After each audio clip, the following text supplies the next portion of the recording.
వాయులింగం కోసం తిన్నడిని, ఆడి గూడాన్ని, అడవిని నాశనం చేసి వాయులింగాన్ని తెచ్చుకుంటా. ఆ తిన్నడు సామాన్యుడు కాదు. అతన్ని దాటి వాయులింగాన్ని చేరడం అసాధ్యం.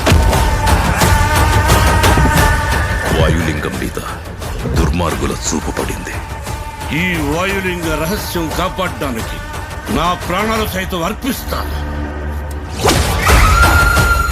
ఈ గూడెంలో ఏ బిడ్డకి ఆపద రానివ్వను. ఇది నా ఆన, తిన్నడి ఆన.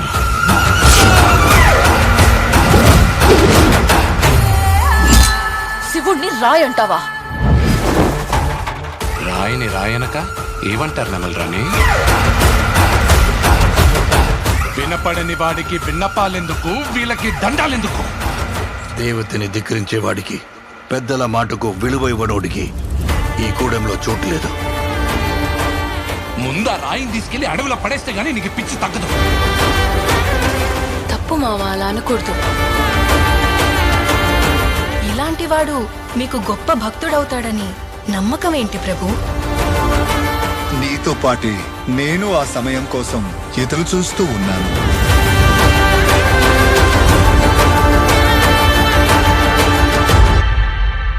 రుద్రా,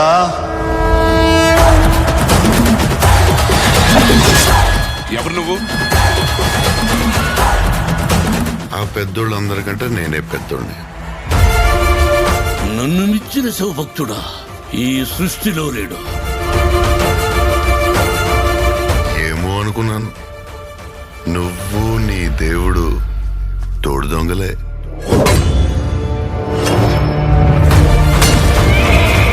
శివయ్య అని మనసారా పిలు. అది జన్మలో జరగదు.